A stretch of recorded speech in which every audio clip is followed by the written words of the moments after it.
एक तरफ जहां आरजू के ख्यालों में अयाज का पहरा हो चुका था, वहीं दूसरी तरफ अयाज के दिल में इतने वक्त के बाद एक सुकून सा था। उसके जहन में बार बार आलिया के साथ बिताया वक्त, उसकी बातें घूम रही थी, जिसे याद करके वो अकेले ही मुस्कुरा रहा था। आलिया के बारे में सोचते हुए कब उसकी आंख लग गई, उसे पता भी नहीं चला। आरजू भी अयाज के बारे में सोचते हुए नींद के आगोश में चली गई। लगभग आधी रात का वक्त था। अयाज गहरी नींद में सोया हुआ था। अचानक फिर से उसी ख्वाब ने उसके जहन को अंदर तक हिला दिया। उसे एहसास था कि अब यह ख्वाब बेमायने है, क्योंकि उसकी आलिया फिर से उसकी जिंदगी में मौजूद है। लेकिन फिर भी वो अपने बेचैन दिल पर काबू नहीं रख पा रहा था। इसी बेचैनी के चलते उसने अपनी स्लीपिंग और एंजाइटी पिल्स लेनी चाहिए, पर उसे रूम में कहीं भी अपनी पिल्स नहीं मिली। इस बात ने उसको और भी बेचैन कर दिया। एक बार सिगरेट पीने की तलब ने उसके मन में घर कर लिया। वो पागलों की तरह पूरे कमरे में सिगरेट की तलाश में जुट गया। उसका सिर दर्द करने लगा। जब उसे कहीं सिगरेट नहीं मिली तो वो गुस्से में रूम से निकलकर बाहर हॉल में आ गया और सर्वेंट को गुस्से में आवाज देने लगा। उसकी आवाज सुनकर विराज जी भी जल्दी से वहां आ पहुंचे और कहने लगे, क्या हुआ अयांश? अयांश, डैड, मेरे कमरे में मेरे सामान को किसने छेड़ा है? मुझे अपनी पिल्स नहीं मिल रही हैं। विराज जी, मैंने तुम्हारी सारी पिल्स वहां से उठवाई हैं। अयांश, लेकिन क्यों डैड? आपको पता है ना, उनके बिना मैं सो नहीं पाता। विराज जी, बेटा, अभी तुम्हें उन पिल्स की जरूरत है? अब तो सब कुछ ठीक हो गया है। अयांश, डैड, आई प्रॉमिस, मैं धीरे धीरे ये पिल्स, ये सिगरेट, सब कुछ छोड़ दूंगा। लेकिन फिलहाल मेरा सिर दर्द से फटा जा रहा है।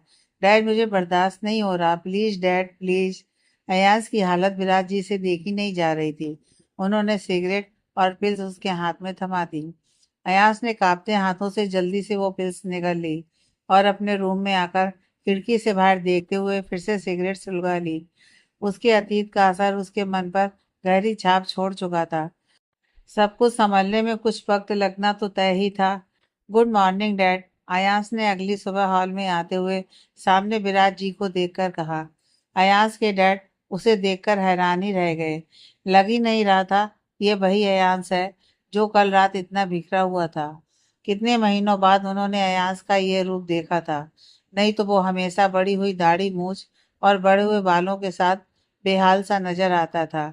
आज उसका यह रूप देखकर विराट जी की आंखों में नमी आ गई, जिसे छिपाने के लिए उन्होंने जल्दी से मुंह फेर लिया। अयांश ने विराट जी को ऐसा करते देख कहा, क्या डैड, मैं इतना बुरा लग रहा हूँ जो आपने यूं नजरें ही फेर ली? यह सुनकर विराट जी ने आगे बढ़कर उसे गले लगा लिया तो अयांश ने उनके आंसू पोंछते हुए कहा, come on dad, no more tear please. Virat ji, वैसे कब आने वाली है वो जिसके लिए मेरा बेटा इतना सच संभल कर आया है? बस थोड़ी देर में आती ही होगी, अयास ने मुस्कुराते हुए कहा। आलिया के आने का कितनी बेसब्री से उसे इंतजार था, ये तो उसका दिल ही जानता था। कार्तिक के हॉस्पिटल में बिजी होने के कारण आज आरजू अकेली ही रहेजा हाउस पहुंच गई, क्योंकि कार्तिक को पूरा विश्वास था कि अयास अब कोई गलत कदम कभी नहीं उठाएगा और विराज जी भी वहीं मौजूद थे। इसलिए कार्तिक ने निश्चिंत होकर आरजू को वहां भेज दिया। आरजू जैसे ही अंदर आई, अयांश को देखकर उसकी नजरें कुछ पलों के लिए उस पर ठहर गईं। उसने अयांश का ये रूप पहली बार देखा था। आलिया की नजरें अपने ऊपर इस तरह देखकर अयांश कुछ कंफ्यूज सा हो गया। उसने आगे बढ़कर कहा, हे आलिया, गुड मॉर्निंग। क्या हुआ, तुम ऐसे क्यों देख रही हो? नहीं, बस ऐसे ही। वो अच्छे लग रहे हो तुम, इसलिए। आरजू ने जल्दी से बात संभालते हुए कहा। थैंक यू, अंदर तो आओ, अयास ने मुस्कुराते हुए कहा। गुड मॉर्निंग अंकल, आरजू ने अंदर आकर विराज जी से कहा। विराज जी, वेरी गुड मॉर्निंग बेटा, how are you? Aarzoo, I am fine uncle. विराज जी, हम तुम्हारा ही वेट कर रहे थे, चलो मिलकर नाश्ता कर लेते हैं। नाश्ता करते वक्त अयास का ध्यान खाने पर कम और आलिया को देखने में ज्यादा था, और आरजू भी यह बात अच्छी तरह से महसूस कर पा रही थी। विराज जी अयांश की इन हरकतों को देखकर कहते हैं, अयांश, मुझे लगता है खाने को आगे रखने से ही काफी नहीं होता, उसे खाना भी होता है। वो खुद चलकर तुम्हारे मुंह में नहीं जाएगा। उनकी बात सुनकर अयांश झेंपसा जाता है और मुस्कुराते हुए खाने लग जाता है। आरजू की नज़र एक बार फिर अयाज की मुस्कुराहट पर रुक जाती है। वो मुस्कुराते हुए वाकई हैंडसम लग रहा था। आरजू नाश्ता करते हुए अपनी प्लेट में एक डिश रखकर उसे जैसे ही खाने के लिए मुंह के पास ले जाती है, तो अयाज उसका हाथ पकड़कर चम्मच प्लेट में वापस रखते हुए कहता है, क्या कर रही हो तुम आलिया? आरजू, लेकिन मैंने क्या किया? अयांश, ये जो तुम खाने जा रही थी, इसमें स्वीट पोटैटो है। तुम्हें याद है पिछली बार इसे खाकर तुम्हारी तबीयत कितनी बिगड़ गई थी? आरजू, ओ, मेरे माइंड से न जाने कैसी ये बात निकल गई। थैंक गॉड तुम्हें याद था। अयास उसकी तरफ देखते हुए, तुमसे जुड़ी हर बात याद है मुझे। अयास की गहरी नजरों ने आरजू को अपनी नजर झुकाने पर मजबूर कर दिया। अयास के रूम में इधर उधर देखते हुए आरजू की नजर एस्ट्रे पर पड़ी, जिसे देखकर आरजू ने अयान से कहा, अयांश, तुमसे कुछ मांगू तो तुम मना तो नहीं करोगे? अयांश उसकी बात सुनकर उसके करीब आ गया और उसकी आंखों में देखते हुए बोला, मेरी जिंदगी, मेरी सांसें, मेरा दिल, मेरी धड़कन सब तुम्हारा ही तो है। तुम्हारे लिए तो मेरी जान भी हाजिर है। आरजू, जान नहीं चाहिए मिस्टर, एक वादा चाहिए। अयांश, मुझे मंजूर है। आरजू, पहले सुन तो लो मैं क्या कहने वाली हूँ। अयांश, तुम जो भी कहोगी मुझे मंजूर होगा। आरजू, तो फिर ठीक है, आज के बाद तुम सिगरेट नहीं पियोगे। मैं नहीं चाहती कि तुम खुद को इस तरह सिगरेट के धुएं में सुलगाते रहो। वैसे भी सिगरेट पीना हानिकारक होता है, इंजूरियस फॉर हेल्थ, समझे? अयांश तो प्यार से आलिया को प्यार से निहारे जा रहा था। उसे वो ऐसे समझाती हुई बहुत प्यारी लग रही थी। अयांश ने आगे बढ़कर उसके माथे को चूम लिया और कहा, तुम्हें कितनी परवाह है मेरी? आई प्रॉमिस, मैं अपना वादा निभाऊंगा। अयाज के अचानक ऐसा कर लेने से आरजू की सांसों की रफ्तार बढ़ गई और गाल शर्म से सुर्ख हो गए। आरजू अयांश को मिलने के बाद घर पहुंची तो क्यारा उसी का इंतजार कर रही थी और उसे देखते ही बोली, थैंक गॉड तुम आ गई। कितनी देर लगा दी तुमने? आज कार्तिक नहीं था ना तुम्हारे साथ, इसलिए मन थोड़ा घबरा रहा था। सब ठीक था ना? कोई प्रॉब्लम तो नहीं हुई? आरजू, मेरी प्यारी बहना, एक ही सांस में कितने सवाल पूछोगी? और प्रॉब्लम क्या होनी थी भला? क्यारा, वो अयाज ने ठीक से बिहेव किया ना? आरजू, रिलैक्स क्यारा, सब ठीक था और अयाज का बिहेवियर भी बिल्कुल ठीक था। इतनी टेंशन मत लिया करो। क्यारा, यार टेंशन तो हो जाती है। अब तुम घर आ गई हो तो चलो, जाने दो इन बातों को, साथ बैठकर कॉफी पीते हैं। क्या ख्याल है? आरजू, बहुत ही नेक ख्याल है। आरजू ने हंसते हुए कहा। क्यारा तो कॉफी बनाने चली गई, लेकिन आरजू के मन में सवाल छोड़ गई कि क्या वाकई ये ठीक है या गलत। अयाज का उसे गले लगाना, उसके माथे को चूम लेना, उसे प्यार भरी निगाहों से देखना, यह सब अयाज के नज़रिए से बिल्कुल सही है, क्योंकि वो मुझे अपनी आलिया समझता है। पर मेरा उसकी नज़दीकियों से सांसें थम जाना, धड़कनें बढ़ जाना, क्या ये सही है?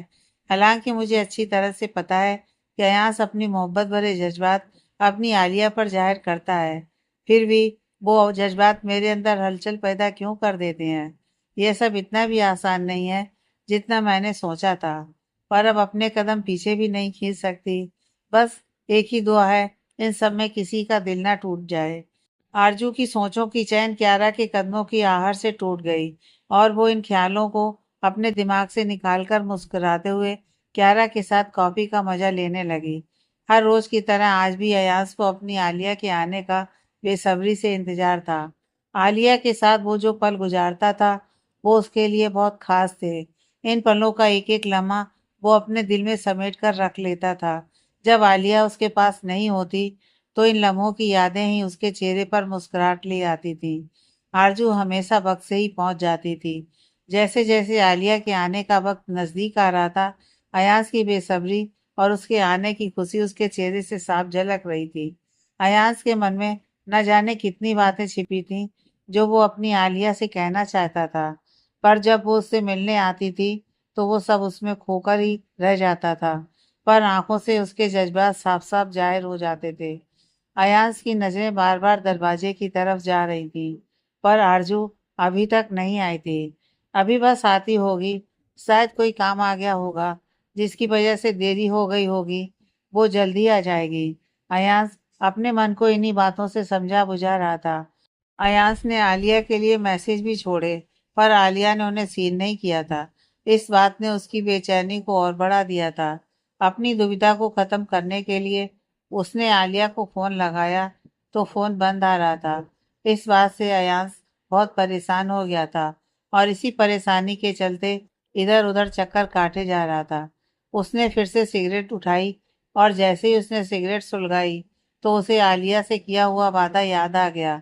इतनी गहरी लत को यूं एकदम से छोड़ देना बहुत मुश्किल था। मन बहुत कसमकस में था। अंत में जीत दिल की हुई और चाह कर भी सिगरेट का कस नहीं ले सका और उसे खुद के हाथों से ही बुझा दिया।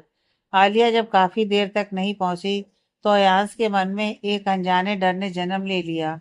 वो न जाने कितनी बार आलिया को फोन कर चुका था, पर हर बार निराशा ही उसके हाथ लगी। आखिरकार उसने अपनी गाड़ी निकाली और उसे लेकर रहेजा हाउस के बाहर निकल गया। उसे ऐसे इतनी जल्दी में घर से निकलते देखकर विराज जी घबरा गए। उन्होंने जल्दी से अयाज को फोन लगाया, पर उसने अपना फोन घर पर ही छोड़ दिया था। उन्होंने कार्तिक को फोन किया तो उसने फोन रिसीव नहीं किया। हॉस्पिटल फोन करने पर पता चला कि कार्तिक किसी सर्जरी में बिजी है। विराज जी को तो कुछ समझ में नहीं आ रहा था कि वो क्या करे। उनका मन बहुत घबरा रहा था कि कुछ गलत ना हो जाए, क्योंकि अयास ने आलिया के जाने के बाद खुद को लगभग रहेजा हाउस में बंद कर दिया था। आज इतने वक्त बाद वो घर से बाहर निकला था, वो भी ऐसे हालात में।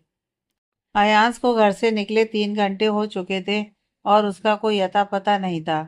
विराज जी का तो दिल बैठा जा रहा था। आरजू का फोन अभी भी बंद आ रहा था। वो खुद को बहुत लाचार महसूस कर रहे थे। वो अंदर आकर सोफे पर निढाल होकर बैठ गए। उन्होंने अपना चेहरा हथेलियों से ढक लिया और आंसुओं को बहकाने दिया। थोड़ी देर बाद जब अयांश लौटा तो उसने डैड की हालत देखते हुए उनकी हथेलियों को थाम लिया। अपने सामने अयांश को देखकर उनके आंसू और भी शिद्दत से बह उठे और उन्होंने उसे कसकर सीने से लगा लिया। जब अयांश यूं ही खामोश उनके सीने से चिपका रहा और जब विराट जी को उसके आंसुओं का एहसास हुआ तो उन्होंने अयांश का चेहरा अपने हाथों में लेते हुए कहा, अयांश, क्या हुआ बेटा? कुछ हुआ है क्या? अयांश बेटा चुप मत रहो, कहो क्या हुआ है? अयांश, वो फिर से मुझे छोड़कर चली गई डैड। आपको पता है ना, पिछली बार भी उसने ऐसा ही किया था। मेरे मैसेजेस और कॉल का रिप्लाई देना बंद कर दिया था और चुपचाप से गायब हो गई थी। अब भी उसने ऐसा ही किया है। आपको पता है, उसके घर पर भी कोई नहीं है, लॉक्ड है। डैड, उसने मुझसे प्रॉमिस किया था कि वो मुझे छोड़कर नहीं जाएगी। फिर क्यों एक बार फिर से उसने मेरे ट्रस्ट को तोड़ दिया? क्या मैं इतना बुरा हूँ डैड? मुझसे कहाँ गलती हो गई डैड? ये कहते हुए अयांश की आंखों से न जाने कितने आंसू बह उठे। अयांश, जैसा तुम समझ रहे हो वैसा कुछ भी नहीं है, विराज जी ने उसे संभालते हुए कहा। अयांश तो कैसा है डैड? कहाँ है वो? अगर नहीं भी आ सकती थी तो एक मैसेज, सिर्फ एक मैसेज तो कर सकती थी ना डैड। उसने नहीं किया। इसका क्या मतलब हुआ? विराट जी को समझ नहीं आ रहा था कि वो अयांश को किस तरह से समझाए। अयांश बड़ी मुश्किल से तो संभलने लगा था। अब इस बात का ना जाने उस पर कितना असर होगा। दूसरी तरफ उन्हें आरजू की भी चिंता हो रही थी। उसका फोन अभी तक बंद आ रहा था। इतनी देर में कार्तिक का फोन आ गया। विराज जी ने जल्दी से फोन पिक किया। इससे पहले कि विराज जी कार्तिक से कुछ कहते, कार्तिक ने कुछ ऐसा कहा जिसे सुनते ही विराज जी के चेहरे पर परेशानी की लकीरें उभर आईं। अयांश ने उनको इतना परेशान देखकर कहा, क्या हुआ डैड? किसका फोन है? आप इतने परेशान क्यों हैं? विराज जी को समझ नहीं आ रहा था कि वो अयांश को सच कैसे बताए और अयांश कैसे रिएक्ट करेगा। यह सोचकर उनका मन बहुत घबरा रहा था। उन्हें इस तरह खामोश देखकर अयान समझ गया कि कुछ तो सीरियस बात है। उसने अपने डैड को दोनों कंधों से पकड़ते हुए कहा, डैड प्लीज टेल मी, क्या हुआ है? विराज जी, वो अयांश, आलिया का एक्सीडेंट हो गया है। उनकी बात सुनकर अयांश का दिल धक सा रह गया और उसके हाथ डैड के कंधों से फिसल गए। वो तो सोच भी नहीं सकता था कि आलिया के ना आने की वजह ये होगी। कुछ पल तो अयांश सुन्न सा हो गया। वो इस बात पर यकीन ही नहीं कर पा रहा था, पर जैसे ही उसके दिल दिमाग ने सच्चाई एक्सेप्ट की, वो घबरा गया। और उसने डैड से पूछा, डैड, आलिया कहाँ है? मुझे उससे मिलना है। वो ठीक तो है ना डैड? चलो आलिया के पास चलते हैं। आलिया को मेरी ज़रूरत होगी, अयांश एक ही सांस में बोले जा रहा था। विराज जी अयांश को लेकर कुछ ही पलों में हॉस्पिटल के लिए निकल पड़े। आज घर से हॉस्पिटल का रास्ता काटना अयांश के लिए बहुत मुश्किल हो रहा था। वो जल्द से जल्द अपनी आलिया के पास पहुंचना चाहता था।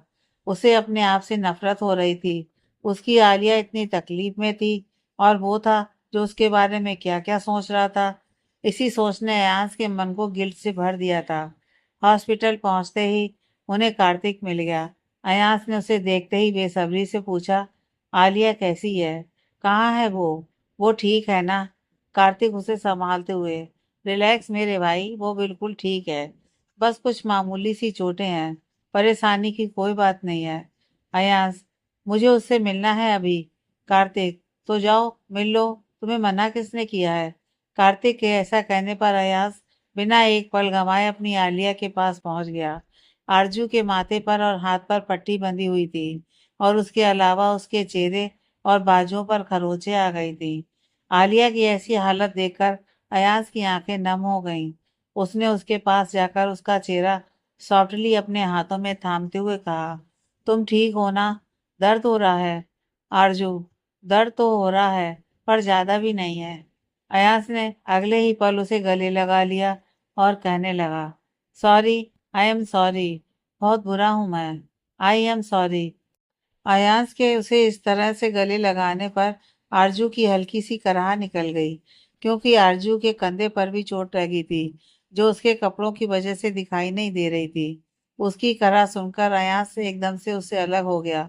सॉरी सॉरी, कितना पागल हूं मैं, इतनी तकलीफ में तुम्हें और तकलीफ पहुंचा रहा हूँ। अयांश की भीगी आंखें देखकर आरजू ने उसका हाथ पकड़ते हुए कहा, अयांश, इतना परेशान होने की जरूरत नहीं है, मैं ठीक हूँ। और ये जो छोटी छोटी चोटें हैं, ये तो एक दो दिन में ठीक हो जाएंगी। आरजू की बात सुनकर अयांश का गिल्ट और भी बढ़ गया। आलिया खुद तकलीफ में होते हुए भी उसके दिलासा दे रही है ताकि वो परेशान ना हो, पर उसने क्या किया, अपनी आलिया पर थोड़ा सा भरोसा नहीं कर पाया। इसी सोच के चलते उसने खुद को बुरी तरह से धुतकार दिया। अयांश के बाद विराज जी भी आरजू से मिले। उन्हें आरजू की हालत देखकर दुख तो हुआ, पर उन्हें इस बात की तसल्ली भी थी कि आरजू की हालत ठीक है, कोई ज्यादा परेशानी वाली बात नहीं है।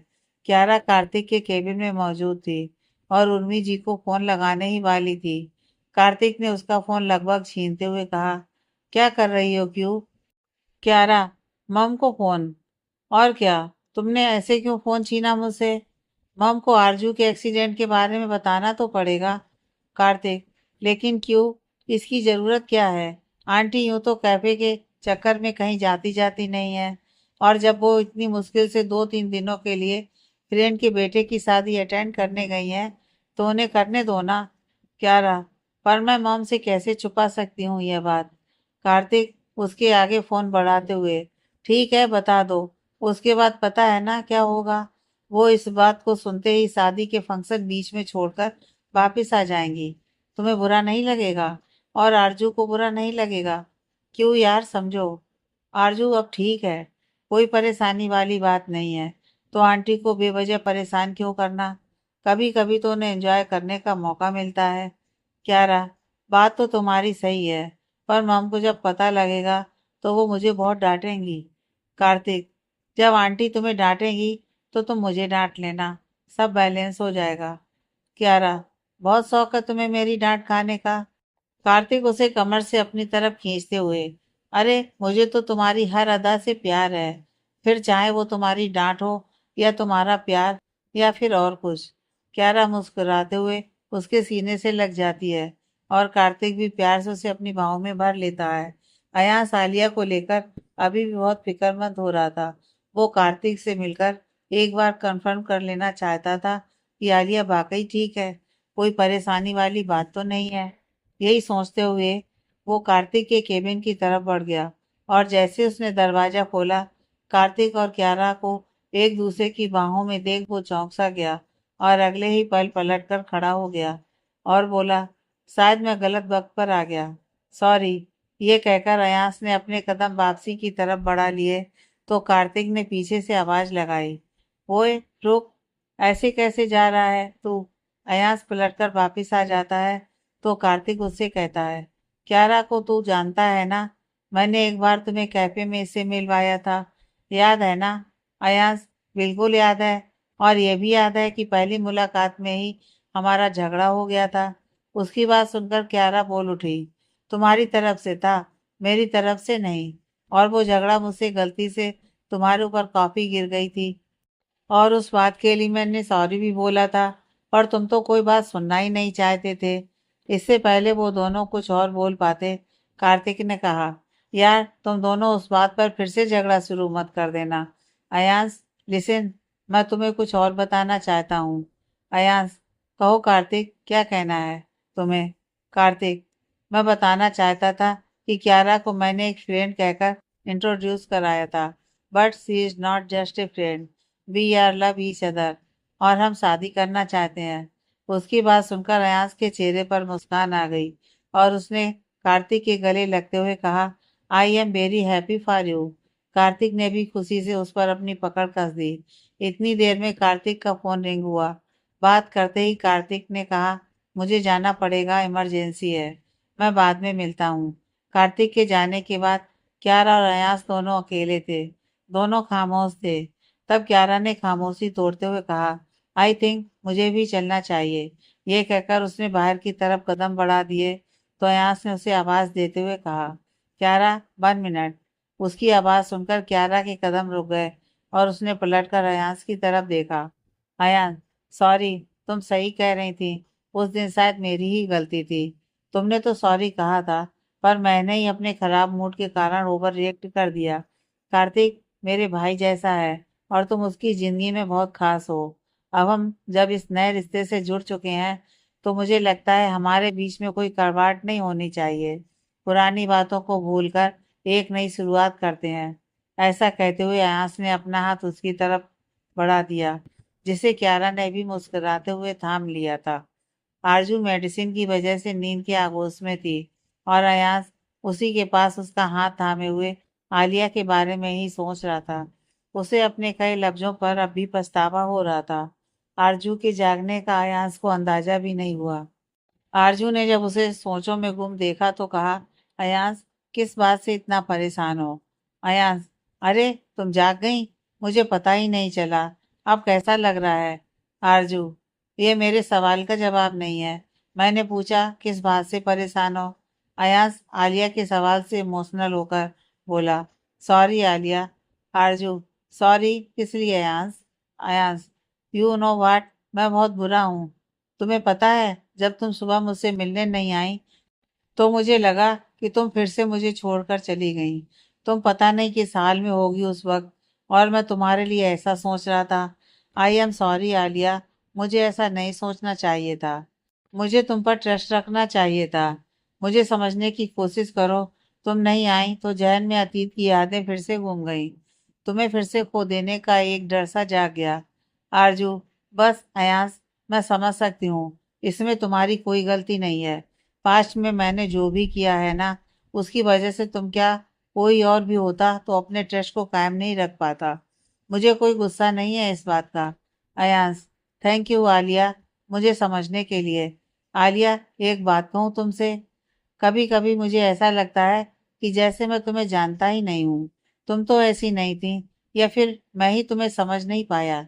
हमने एक साथ कितना वक्त गुजारा, घूमे, पार्टी, क्लब, सारा सारा दिन आउटिंग, पर कभी मुझे तुम्हारा ये रूप नहीं दिखा। तुम कितनी केयर करती हो मेरी, मेरे बिना कहे मेरी परेशानी समझ जाती हो। वाकई ही मैं तुम्हें समझ नहीं पाया। शायद इसी वजह से तुम मुझसे दूर चली गई थी। आरजू, अयांश, एक प्रॉमिस करोगे? अयांश, कैसा प्रॉमिस? आरजू, यही कि पास्ट में जो भी हुआ उसे भूलकर हम अपने रिश्ते को एक मौका देंगे। अगर तुम्हें लगता है कि तुम मुझे समझ नहीं पाए तो ऐसा हो सकता है, कहीं तुमसे समझने में भूल हुई हो तो कहीं मुझसे। पर अभी भी देर कहाँ हुई है। मैं तुम्हारे साथ हूँ, तुम मेरे साथ हो, एक दूसरे को समझते हैं, जानते हैं, इसमें प्रॉब्लम क्या है? आरजू फिंगर क्रॉस करते हुए मन में कहती है, आई होप तुम मेरी बातों से कन्विंस हो जाओ। अयास मुस्कुराते हुए, कोई प्रॉब्लम नहीं है। अयास के ऐसा कहने पर आरजू को कुछ राहत मिली। इतनी देर में अयास फिर से बोल उठा। अच्छा आलिया, एक बात और पूछूं? तुम कहाँ रह रही हो? तुम्हारे घर गया था तो पता चला कि वो महीनों से बंद है। आरजू को तो एकदम से समझ नहीं आया कि वो अब क्या कहे। तो उसने एकदम से अपने सिर को पकड़ लिया और कराते हुए कहा, वो फिर सिर। अयांस, एकदम से बहुत दर्द होने लगा। अयांस ने जल्दी से उसे लिटाते हुए कहा, मेरी ही गलती है। तुम्हें रेस्ट की जरूरत थी और मैंने तुम्हें इन सब बातों में उलझा कर रख दिया। मैं अभी कार्तिक को बुलाकर लाता हूँ। उसके बाहर जाते ही आरजू ने गहरी सांस छोड़ते हुए कहा, किसी ने ठीक ही कहा है, एक सच को छिपाने के लिए 100 झूठ बोलने पड़ते हैं। कार्तिक आरजू की बातें सुनकर सोच में पड़ गया और फिर आरजू से कहने लगा, इसका मतलब वो तुम्हें लेकर अभी भी इनसिक्योर फील करता है। आरजू, हमें उसे ये यकीन दिलाना होगा कि उसकी आलिया उसके साथ है। जब उसे इस बात का यकीन हो जाएगा तभी उसकी मेंटली सिचुएशन नॉर्मल हो पाएगी और वो पहले जैसा एक नॉर्मल लाइफ भी जी पाएगा। आरजू, और जब उसे सच पता चलेगा कि मैं उसकी आलिया नहीं हूँ, तब क्या होगा कार्तिक? कार्तिक, अयाज के बारे में मैं एक एक कदम जानी मानी साइकेट्रिक की सलाह से उठा रहा हूँ। उनके अनुसार जब अयाज की सिचुएशन नॉर्मल हो जाएगी तो हम खुद उसको पूरा सच बता देंगे। तब तक तुम उसके लिए आलिया ही रहो और तुम्हारे रहने के बारे में तुम वही बताना जो मैंने तुमसे कहा है। आरजू, तुम्हारी थोड़ी सी कोशिशों से अयाज को नई लाइफ मिल जाएगी। आरजू, ओके कार्तिक, अगर तुम्हें यही सही लगता है तो मैं ऐसे ही करूँगी। कार्तिक, थैंक यू आरजू। आरजू, अरे जीजू, फिर से थैंक यू? जीजू करना ही है तो मुझे इस हॉस्पिटल से डिस्चार्ज कर दो प्लीज। यहाँ मेरा दम घुटता है। कार्तिक मुस्कुराते हुए, डोंट वरी, तुम्हें जल्दी घर भेजने का इंतजाम करता हूँ। कार्तिक ने अयाज को समझा बुझाकर थोड़ी देर के लिए घर भेजा था, पर अयाज से ज्यादा देर घर पर रुका ही नहीं गया। उसका मन तो वहीं हॉस्पिटल में आलिया के लिए फिक्रमंद था, इसलिए वो ज्यादा देर घर पर न रुककर हॉस्पिटल के लिए निकल गया। जब हॉस्पिटल पहुंचा तो उसने देखा कि आलिया और क्यारा एक साथ थी और ऐसे हंस हंस कर बातें कर रही थी जैसे एक दूसरे को अच्छी तरह से जानती हो। वो अपनी बातों में इतनी मगन हो गई थी कि उन्हें अयाज के आने का अंदाजा भी नहीं हुआ। क्यारा, तुम आलिया को कैसे जानती हो? अयाज की आवाज से दोनों चौंक गईं। क्यारा ने जल्दी से सिचुएशन संभालते हुए मुस्कुराते हुए कहा, मैं आलिया को तो जानती हूँ, पर यही नहीं जानती थी कि ये तुम्हारी गर्लफ्रेंड है। अयांश, पर तुम आलिया को कैसे जानती हो? क्यारा, ये तो तुम्हें आलिया ही बताएगी। मुझे कैफे पहुंचना है, लेट हो रहा है। क्यारा तो चली गई, पर अयांश के मन में फिर से कितने ही सवाल उठ खड़े हुए, पर वो खामोश ही रहा, क्योंकि उसके लिए अपने सवालों से ज्यादा जरूरी आलिया की तबीयत थी। आरजू ने अयांश से कहा, अयांश, मैं तुम्हें बताती हूँ कि मैं क्यारा को कैसे जानती हूँ। अयांश, नहीं, मुझे नहीं जानना। मैं नहीं चाहता कि कल की तरह तुम्हारी तबीयत खराब हो जाए। ये बातें बाद में भी हो सकती हैं। अयांश ने उसके गाल पर प्यार से हाथ रखते हुए कहा। आरजू ने उसके हाथ को थामते हुए कहा, पर मैं बिल्कुल ठीक हूँ और मैं बताना चाहती हूँ। फिर थोड़ी मस्ती करते हुए बोली, कहीं ऐसा तो नहीं कि तुम्हें मेरी बातें बोरिंग लगती हैं? अयांश मुस्कुराते हुए, ऐसा कभी हो सकता है? मेरा तो मन होता है कि तुम बातें करती जाओ और मैं तुम्हें सुनता जाऊं। अच्छा बताओ, क्या बताना चाहती हो? आरजू, मैं क्यारा के घर एज ए पेइंग गेस्ट रह रही हूँ। तुम्हें पता है, मेरे उस दिन चले जाने के बाद मम्मी पापा ने भी कनाडा हमेशा के लिए छोड़ दिया था और मुझसे अपने सारे रिश्ते खत्म कर लिए। मैंने तुम्हारे साथ साथ उन्हें भी बहुत हर्ट किया है। अयांश, जानता हूँ, वो जाने से पहले मुझसे मिलने आए थे, पर उस वक्त ऐसे हालात ही नहीं थे कि मैं उनकी बातें सुन समझ पाता। अयांश के सामने एक बार फिर वही लम्हा घूम गया और उसकी आंखें नम हो गईं, पर तुरंत ही उसने यह ख्याल मन से निकालते हुए आलिया की बातों की तरफ रुख किया। आरजू, आयंस, क्यारा और उसकी मॉम के साथ कभी ऐसा लगता ही नहीं है कि मैं अपनी फैमिली से दूर हूँ। क्यारा तो मेरी बहन जैसी है और उसकी मॉम को तो मैं मौसी कहती हूँ। अयांश, लेकिन तुम हमारे साथ भी तो रह सकती हो ना, ऐसे पेइंग गेस्ट की तरह क्यों? आरजू, जी नहीं अयांश, रह जा। प्यार में हर रोज मिलने में जो मजा है वो कुछ और ही है, और वैसे भी लड़कियां शादी से पहले ससुराल में नहीं रहती।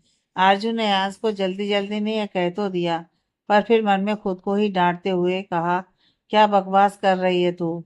अगर इसके दिमाग में शादी वाली बात आ गई ना, तो ना जाने क्या बवाल हो जाएगा। गॉड प्लीज मुझे इसके सवालों से बचा लो। अयास ने मुस्कुराते हुए कहा, तुमसे बातों में तो मैं जीत नहीं सकता। मेरे पास तुम्हारे लिए एक अच्छी खबर है। क्या? जल्दी बताओ ना। आरजू ने बच्चों की तरह एक्साइटेड होकर कहा। अयास उसकी इस हरकत पर मुस्कुरा दिया और कहने लगा, तुम्हें अब और हॉस्पिटल में रहना नहीं पड़ेगा। आज तुम्हें यहाँ से डिस्चार्ज मिल जाएगा। आरजू, रियली? Thank God. बहुत पक गई थी मैं इस हॉस्पिटल में।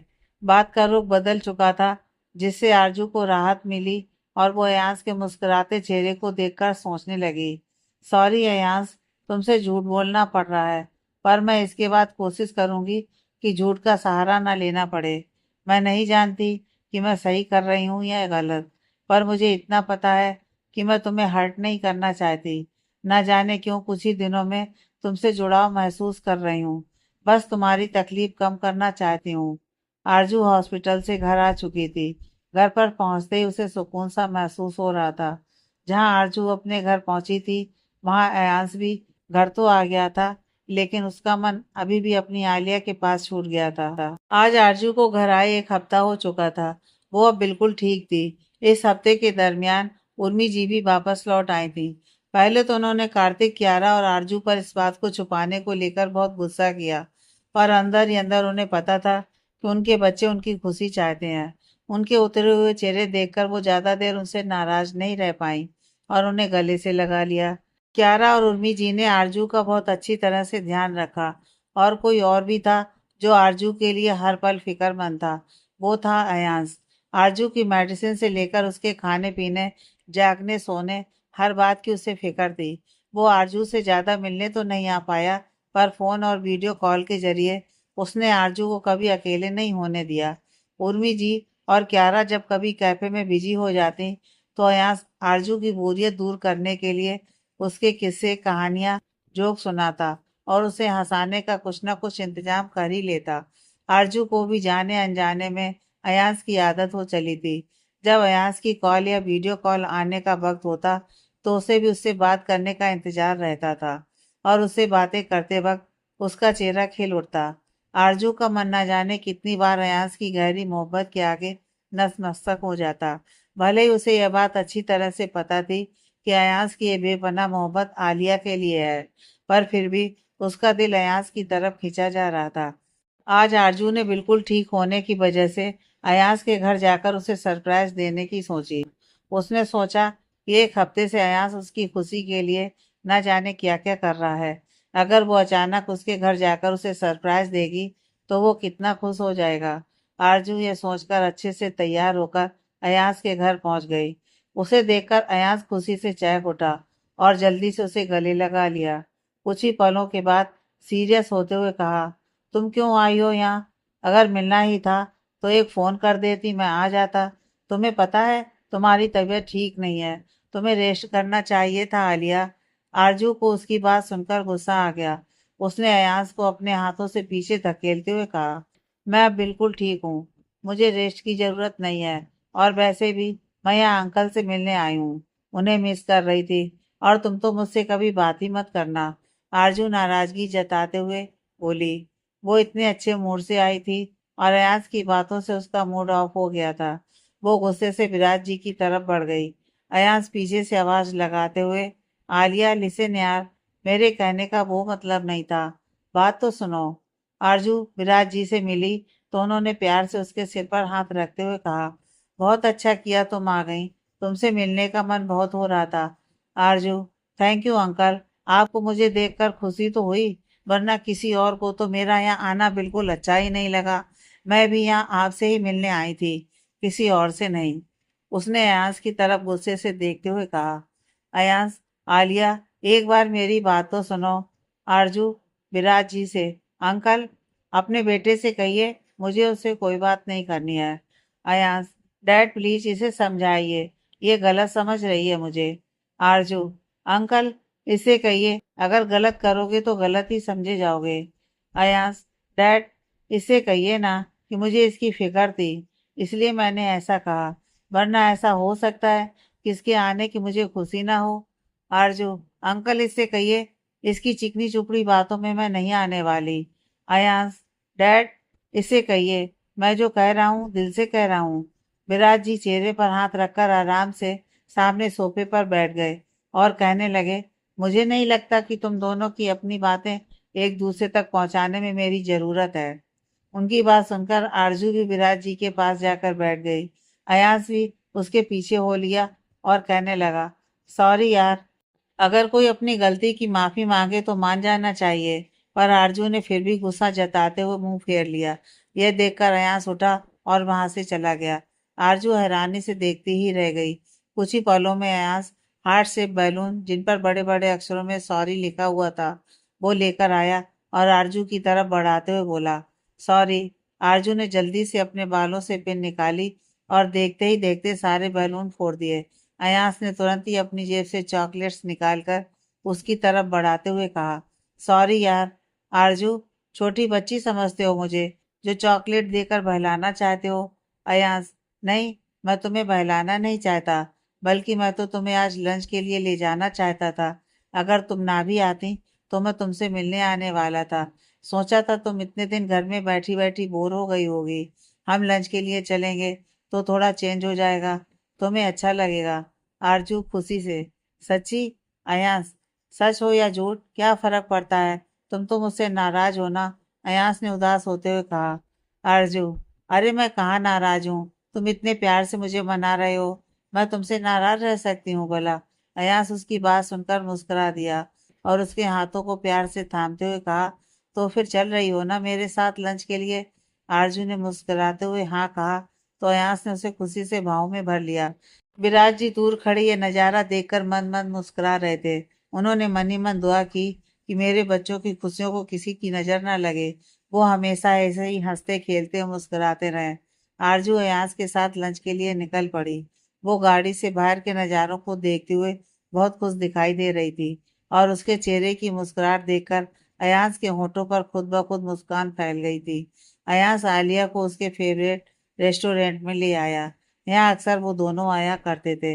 अयांश ने पहले ही कॉर्नर वाली टेबल बुक करवा दी थी, क्योंकि आलिया को हमेशा से ही कॉर्नर वाली सीट कुछ ज्यादा ही पसंद थी। अयांश अपनी तरफ से आलिया की हर छोटी छोटी ख्वाहिशों का ध्यान रख रहा था। वहां बैठते ही अयांश के मन में वहां से जुड़ी सारी यादें ताजा हो गईं और उसने आलिया से कहा, कुछ भी नहीं बदला, भाई रेस्टोरेंट, भाई कॉर्नर वाली सीट, भाई तुम और भाई तुम्हारा अयांश। एक बार फिर से यहाँ आकर कितना अच्छा लग रहा है ना आलिया?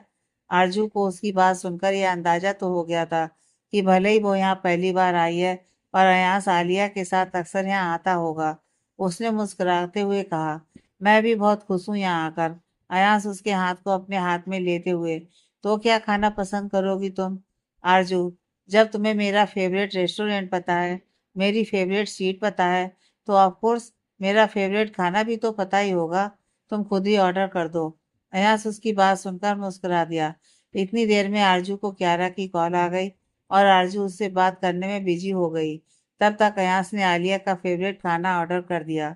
फोन काटते ही आरजू ने कहा, कब आएगा खाना? भूख से पेट में चूहे कूद रहे हैं। अयांश ने सामने से वेटर को आते देखकर कहा, don't worry, the food is here. जैसे ही वेटर ने खाना टेबल पर सजाया, आरजू उसे देखकर हैरान ही रह गई। अयांश ने मुस्कुराते हुए कहा, इतनी हैरान क्यों हो, सब तुम्हारी पसंद का ही है।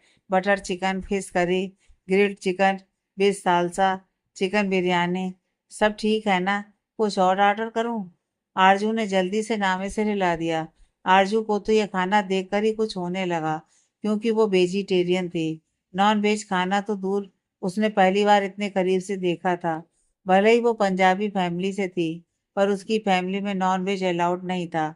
उसे तो समझ ही नहीं आ रहा था कि वो क्या करे। अयास ने उसे देखकर कहा, अभी तो तुम्हें बहुत भूख लगी थी, क्या सोच रही हो, खाना शुरू करें? अब तो मुझे भी भूख लगी है। जब आरजू बैसी की बैसी बैठी रही तो अयास ने खाने का एक निवाला आरजू के मुंह की तरफ बढ़ाते हुए कहा, शुरुआत मेरे हाथों से करो। आरजू को तो उबकाई सी आने लगी। उसने जल्दी से अपने मुंह पर हाथ रख लिया। अयास, आलिया क्या हुआ? आरजू तो परेशान सी हो गई। उसे परेशान देखकर अयास ने कहा, कुछ हुआ है क्या? आरजू, मुझे खाना नहीं खाना। ये कहकर वो जल्दी से वहां से खड़ी हो गई। इससे ज्यादा उसे खाने की महक बर्दाश्त नहीं हो पा रही थी। उसके ऐसा करने पर अयास भी अपनी चेयर से जल्दी से उठकर आलिया के पास आकर बोला, क्या हुआ अचानक से? आरजू, मुझे कुछ अच्छा फील नहीं हो रहा है। वो मेट जैसा फील हो रहा है। बहुत घबराहट हो रही है। अयास, लेकिन अभी तक तो तुम बिल्कुल ठीक थी। तुम्हें तो भूख लगी थी। आरजू, पता नहीं, पर अब मुझसे ये खाना नहीं खाया जाएगा। मुझे घर जाना है Ayansh, please. Ayansh, okay, you don't worry, हम घर चलते हैं। अयांश ने जल्दी से बिल पे किया और आलिया के साथ बाहर आ गया और उसे गाड़ी में बिठाते हुए कहा, तुम ठीक हो ना? डॉक्टर के पास चलें? आरजू, नहीं, मुझे घर जाना है प्लीज। ड्राइव करते हुए अयांश का पूरा ध्यान आलिया पर ही था। उसे आलिया की फिक्र हो रही थी। उसने आलिया से कहा, इसलिए मैंने तुमसे कहा था कि तुम्हें रेस्ट की जरूरत है, पर तुमने तो मेरी बातों का कुछ और ही मतलब निकाल लिया। अब हो गई ना तबीयत खराब? मेरी मानो तो डॉक्टर के पास चलते हैं। आरजू, नहीं अयांश, मैंने कहा ना मुझे घर जाना है। अयांश, ओके आलिया, तुम पैनिक मत हो, हम घर चल रहे हैं। कुछ ही देर में वो घर पहुंच गए। उन्हें इतनी जल्दी वापस देखकर विराज जी बोले, ज्यादा ही भूख लगी थी क्या? अरे इतनी जल्दी लौट आए? कुछ। अयास, कम ऑन डैड। आलिया की तबीयत खराब हो गई थी, इसलिए लंच तो कर ही नहीं पाए। अयास ने आलिया को अंदर ले जाते हुए सोफे पर बिठा दिया और कहा, मैं तुम्हारे लिए लेमन जूस लेकर आता हूँ, उससे तुम्हें बेटर फील होगा। अयास के जाते ही विराज जी ने पूछा, बेटा ऐसे अचानक से तबीयत कैसे खराब हो गई? आरजू, अंकल तबीयत खराब नहीं हुई, पोपट हो गया पोपट। विराज जी हैरानी से, वो कैसे? आरजू ने जल्दी जल्दी से उन्हें सारी बात बता दी, जिसे सुनते ही विराज जी की तो हंसी छूट गई। उन्होंने हंसते हुए कहा, बेटा तुम वाकई बहुत भोली हो। तुम्हें सिर्फ इतना करना था कि अयान से बोल देती कि आज मेरा नॉन वेज खाने का बिल्कुल मन नहीं है, आज मैं कुछ वेजिटेरियन खाना चाहती हूँ। और मेरे बेटे को तो तुम जानती हो, वो तुम्हारे लिए कितना पागल है। तुम्हारे एक बार कहने से उसने ऑर्डर चेंज करवा देना था। Problem solve. इतना कहकर उन्होंने फिर से हंसना शुरू कर दिया। आरजू भोलेपन से, ये तो मैंने सोचा ही नहीं। और आप इतना क्यों हंस रहे हैं? एक तो भूख के मारे मेरी जान निकल रही है और आप मुझ पर हंस रहे हो। विराज जी, सॉरी बेटा, डोंट वरी, मैं अभी तुम्हारी भूख का इंतजाम करता हूँ। ना चाहते हुए भी एक बार फिर विराज जी की हंसी छूट गई। सामने से अयांश को आता देखकर आरजू ने जल्दी से विराज जी को इशारा किया, तो उन्होंने मुंह में हंसी को दबा लिया। अयांश ने उसे लेमन जूस पिलाया और वापस बैठते हुए कहा, Alia, are you sure? Doctor की जरूरत नहीं है? आरजू ने, नहीं अयांश, बल्कि पहले से बेटर लग रहा है। और तुम इतना परेशान क्यों हो रहे हो? जरा सी घबराहट थी, ठीक हो गई। इतनी जल्दी मैं मरने वाली थोड़ी हूँ। अयांश उसकी बात सुनकर सीरियस होते हुए बोला, आलिया, आज तुमने यह बात कह दी, दोबारा मत कहना। तुम्हें कुछ होने से पहले तुम्हारे अयांश की जान जाएगी। तुम्हारी सांसों से मेरी सांसें चलती हैं। आरजू को उसकी आंखों में दर्द और अपने लिए बेसुमार मोहब्बत दिखाई दी। उसने अयांश के हाथों को मजबूती से थाम लिया, तो अयांश ने आगे बढ़कर उसे गले से लगा लिया। आगे की कहानी नेक्स्ट पार्ट में।